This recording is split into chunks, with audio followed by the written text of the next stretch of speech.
Hello అండి. ఇవాళ Friday special ఏంటో కామెంట్ అయితే చేసేయండి. మా ఇంట్లో ఫ్రైడే స్పెషల్ ఏంటంటే పన్నీర్ కర్రీ అండి.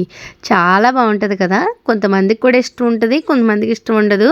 ఎందుకంటే కొంచెం పాలు తాగని వాళ్ళు, పాలు ఇష్టపడిన వారు కొంచెం ఈ పన్నీర్ మిల్క్ స్మెల్ వస్తుంది కాబట్టి కొంతమంది ఇష్టపడరు అనమాట. కానీ ఈ పన్నీర్ కర్రీ అంటే నాకైతే చాలా పిచ్చి అన్నమాట. ఆ పన్నీర్ ముక్కలు అయితే వేపినప్పటి నుంచి కూర వేసేలోపు సగం అయితే నేనే తినేస్తానండి. అంత పిచ్చి అనమాట. ఈ మధ్య అయితే వీడియోలు కూడా కొంచెం లేట్ అవుతాయి అన్నమాట. ఇక్కడ నుంచి లేట్ అవ్వకుండా చూస్తాను. అలాగే నేను లైవ్ కూడా పెడదామని అయితే అనుకుంటున్నాను అనమాట. మీ సపోర్ట్ అయితే ఖచ్చితంగా ఉండాలి. అలాగే మీరు ఏదైనా రెసిపీ ఖచ్చితంగా అడిగితే నేను తప్పకుండా లైవ్లో అయితే చేసి చూపిస్తానండి. మీకు ఏదైనా రెసిపీ కావాలంటే కనుక నాకైతే కామెంట్ చేయండి. సిస్టర్ నాకు ఈ రెసిపీ చేసి చూపించండి అని చెప్తే నేను లైవ్లో అయితే ఖచ్చితంగా చేయడానికి నాకు వచ్చినంత వరకు అయితే నేను ఖచ్చితంగా చేస్తాను. నాకు రానిది ఏదైనా ఉంటే ఖచ్చితంగా ట్రై చేస్తానని అయితే చెప్తున్నాను అన్నమాట.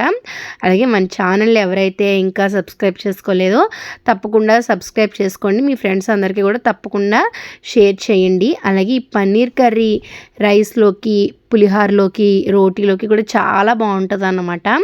ఇది నేను ఎక్కువగా రైస్లో కంటే ఈ పులిహోర, బగారా రైస్ వీటిలోకి కొంచెం నేను ఎక్కువగా ఇష్టపడతాను అన్నమాట.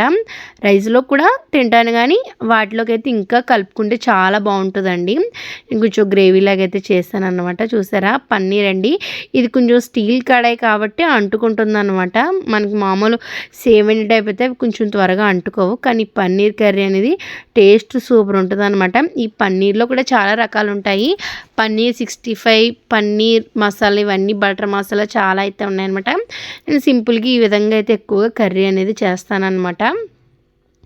ఈ పన్నీర్లో వెజ్ అంటే మనకి అంత త్వరగా కాయగూరలు ఏమీ తినరు కదా. ఆల్మోస్ట్ గుర్తొచ్చేది ఈ పన్నీరు మష్రూమ్ అనమాట. అలాగే మన ఛానల్ తప్పకుండా సబ్స్క్రైబ్ చేయండి. మీ ఫ్రెండ్స్ అందరికీ తప్పకుండా షేర్ చేయండి. లైవ్లో అయితే మీకు ఏ రెసిపీ కావాలన్నా నేను చేసి అయితే చూపిస్తాను. తప్పకుండా కామెంట్ అయితే చేయండి మీకు ఏ రెసిపీ కావాలో. అలాగే ఇంతకీ ఈ కర్రీ మీకు ఎలా అనిపించిందో కామెంట్ అయితే చేయండి. నా స్టైల్లో మీరు ఎప్పుడైనా వండుకున్నప్పుడు ట్రై చేసి ఎలా వచ్చిందో కూడా కామెంట్ అయితే చేసేయండి. కొంచెం ఆయిల్ అనేది ఎక్కువైందనమాట. చూసారా. కానీ టేస్ట్ అయితే అద్భుతం, అమోఘం అండి. ఈ కర్రీలోకి చపాతీ ఉంటే సూపర్ కాంబినేషను.